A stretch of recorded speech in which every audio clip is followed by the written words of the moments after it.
So it's day 27. We started a cabinet job, built-in job.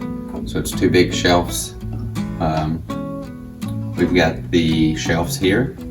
We've built a rack out of scrap 2x4s and then screwed cup hooks into the side of the shelf and then in here so they can hang them, so we can hang them and get them all sprayed so we can spray the front and the back. Save time.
Thank you guys for watching day 27.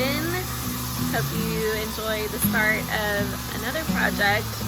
Kind of crazy around here right now, but we're actually going to be painting the shelving and the dresser wardrobe build that we've been working on that you guys have seen. We're going to be painting all that in the same color, so we're kind of tackling all that all at once. So Ryan's actually putting the first coat of primer on the shelving, and then tomorrow everything will get another coat of primer, including just 1 coat on that bedroom set, and then it'll get paint. And then we're going to finish out the drawers for the dresser and wardrobe set, which are going to be a natural wood tone. So stay tuned, there's more to come. Please leave us a comment below if you have any questions about our process. Cabinets and shelving built-ins looks a little bit different than furniture, even though it's a lot of the same techniques, but it's just a different process. So if you have questions, feel free to leave them in the comments, and we hope to see you guys tomorrow.